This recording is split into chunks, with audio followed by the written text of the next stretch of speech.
Hi everyone, I'm Isabel and I'll be doing most of the breads and baking for kids who love to cook. I have two brothers and I cook for them all the time. They love pizza, so I decided, why not make them pizza? Today I'm going to learn how to make pizza from the guy who knows everything about pizza, our friend Scott Wiener. So Scott, you don't look Italian. No, I'm not Italian, but I've grown up in the New York area my whole life, so I've always been around great pizza. And you go to Italy all the time to study about pizza. How much pizza do you eat every day? I eat a lot of pizza, to be quite honest, but on this last trip to Italy, I ended up eating pizza at least twice a day, just because there are so many amazing places in Italy and you have to eat them all. So Scott is going to show us how to make a foolproof pizza recipe that kids can easily make at home. We have our mise en place here, and for the pizza dough, we'll be needing 595 grams of all-purpose flour. This is unbleached flour. 393 grams of tap water at room temperature. Yeah, that's equal to about 1 3/4 cups.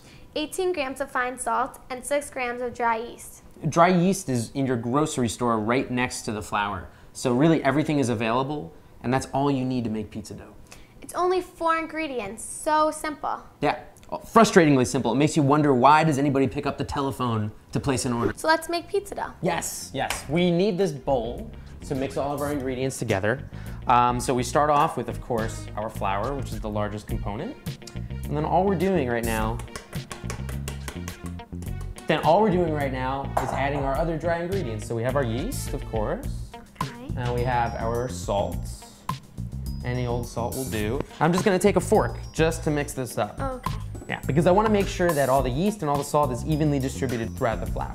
Only one ingredient left to add, which is our tap water. Room temperature tap water.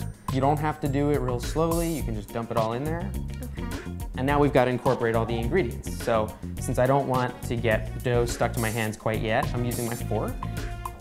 And I'm just mixing it together so that all these ingredients incorporate. And you'll see in just a couple of seconds, see it all starts to stick together.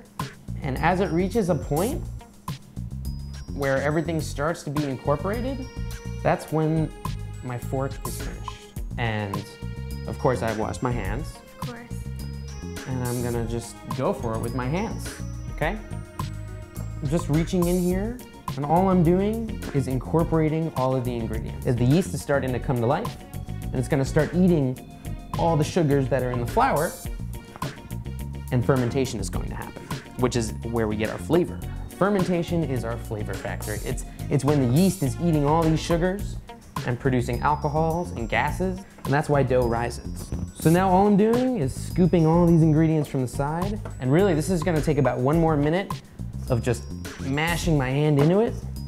I mean, take a look. A couple of minutes ago, this was just a whole bunch of nothing. And all I'm doing is smushing it together. There should be no spots that are totally dry. All right, great. So now that all the ingredients have been incorporated, we're just gonna sit back and let this sit for about a half an hour. So all we need to do is cover this up with a piece of plastic wrap. I'm way ahead of you. Look at this. You are a pro. Unbelievable. So we have to make sure this gets a nice tight seal. Sometimes what I like to do is, if I see it's not clinging enough, then I like to run my finger under a little bit of water, and then and after I do that, the plastic will really cling. All right, let's take a break. So it's been 30 minutes. Yeah, that means we're ready to knead the dough. So the first thing we have to do is flour our dough. And do me a favor, and if you could throw some flour on a surface over here. This way the dough won't stick.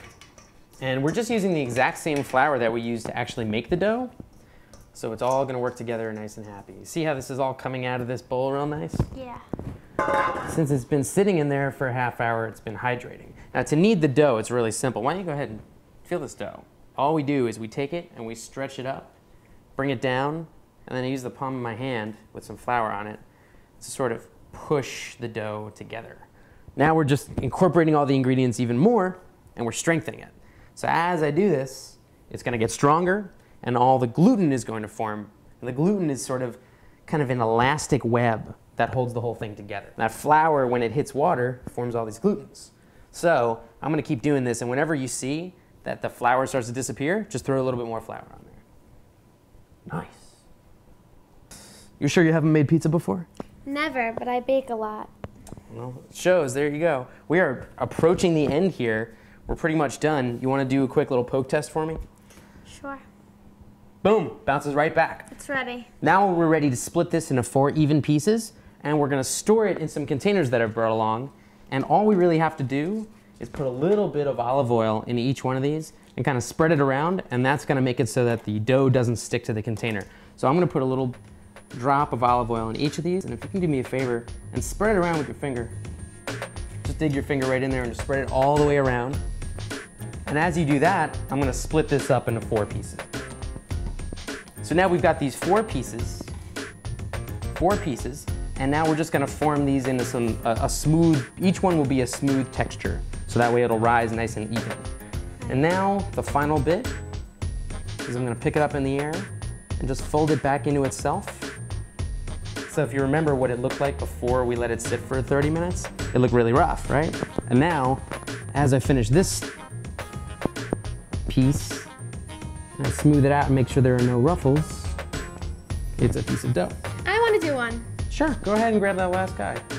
And all you have to do is pick it up in your hands and fold it back. Yeah, just like that. You've got it just the right way. And now you're ready to just put your right hand in a ring like this, and with the dough underneath. And then all you're doing is pushing that dough through your hand.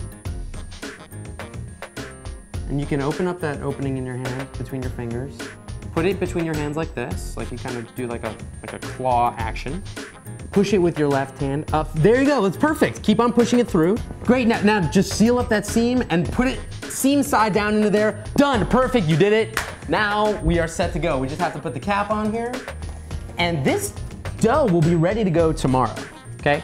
You can actually let it sit in your refrigerator for up to 5 days, and it'll be good to go. So you can always be ready for a pizza party. You can freeze it, but when you thaw it out, just make sure it's in your refrigerator for a few hours so that the inside doesn't stay really icy cold. How long can you keep it in the freezer for?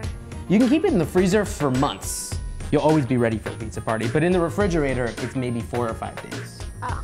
So since this won't be ready until tomorrow, I brought some dough along that I made yesterday so we could start our own pizza party now instead of waiting a whole day. Cool, because Samara, Gabriella, and Abby are coming over for a pizza party. Perfect, great. I hope I brought enough dough. So now that we're ready to make pizza, the first step is preheating the oven. And I have a pizza stone because this is a great surface to bake pizza on. It makes your crust really crispy and crunchy, and I know you like thin, crispy, crunchy crust. So that's why we have a pizza stone. But before we turn the oven on, we set the stone in the center rack, and then we adjust our oven to 500 degrees. And if your oven doesn't reach 500 degrees, just set it to whatever is the maximum temperature.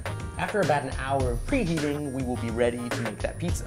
So while we're waiting for the oven and the stone, we can get started on our toppings. So first things first, I know you're a cheese fan, so we're gonna hit the cheese first. We're gonna be using fresh mozzarella today.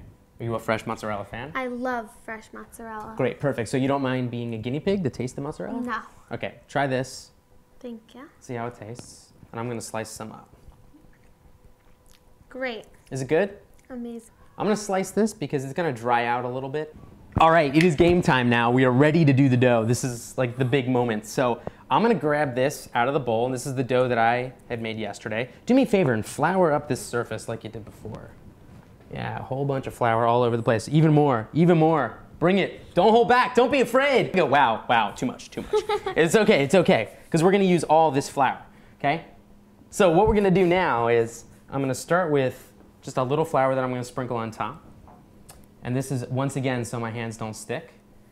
And all we need to do is form this into a circle, or whatever shape you like your pizza. Okay. We'll be doing a circle today. So first thing is taking the edges of the finger and pressing straight down. Now all I'm doing is really lightly with my fingers, taking all the gas that's inside this dough, and I'm basically pushing the dough straight down so that the gas migrates to the outside. Does that make the crust? Exactly. See how the crust is already popping up? That's it. But notice this, while I'm pushing it out, I'm gonna stay away from the center. Yeah, that part's okay. But I'm gonna stay away from the center, because if you touch the center too much, then when you start to stretch it in the air with your hands, the center gets too thin. Oh. Yeah, so we're gonna be real careful with this, and I'm always gonna make sure that I have enough flour below. And I'm always pressing just straight down. I'm never really stretching too much. Look at all these bubbles. Yeah, do you like pizza bubbles? Yeah.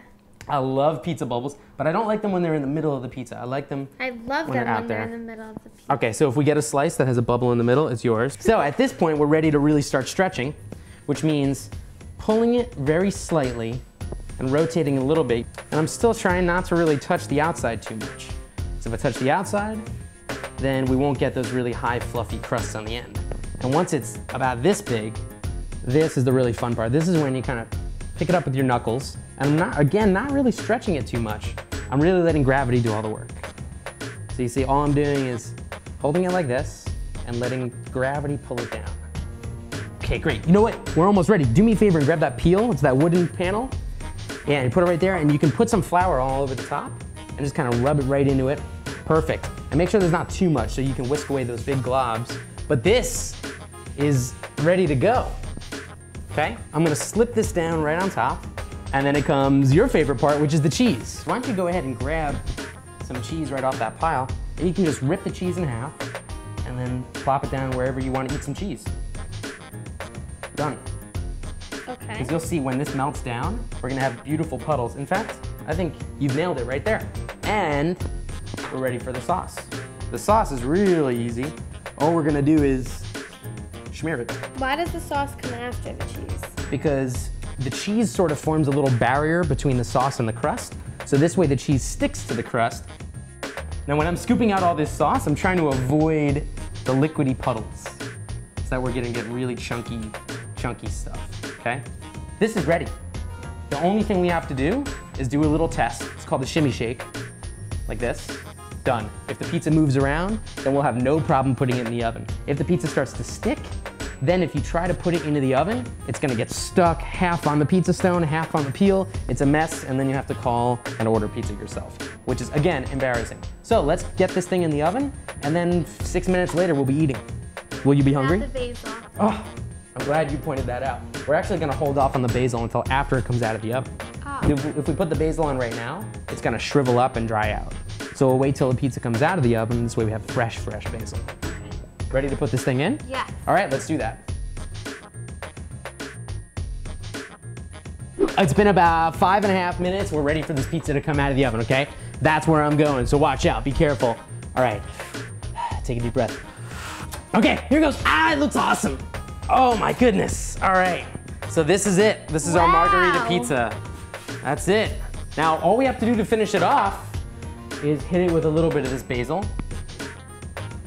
Yes, yes. Don't be too careful with it, you know. Wherever it lands, that's where it lands. And then while it's still hot, we're gonna hit it with just a swirl of extra virgin olive oil, and it's done. The margarita pizza that you just made in a home oven. This is a great looking pizza. Yeah, now we are ready to eat it. We just have to make sure that you do not burn the roof of your mouth. So I brought along my little thermometer. It's an infrared thermometer, so we can tell the temperature on the surface of the cheese. And right now I'm getting 160 degrees Fahrenheit, which is perfect because my mouth burns at 175, so I think we are in the clear, okay? So let's cut this up and we'll be ready to rock. Wait, Scott, why is this called a margarita pizza? Oh, that's a good question. It's actually named after Queen Margherita, who was the Queen of Italy in the late 1800s. And when she came to Naples to visit, Naples is the town that really invented pizza. And when they named the pizza after her, it sort of became very popular throughout Italy. So we have this pizza that's still named for the Queen because she visited Naples in 1889. So we are here to eat it today. Thank you so much, Scott, for teaching me how to make pizza. My pleasure. Kids, try this at home. There's nothing like a homemade pizza.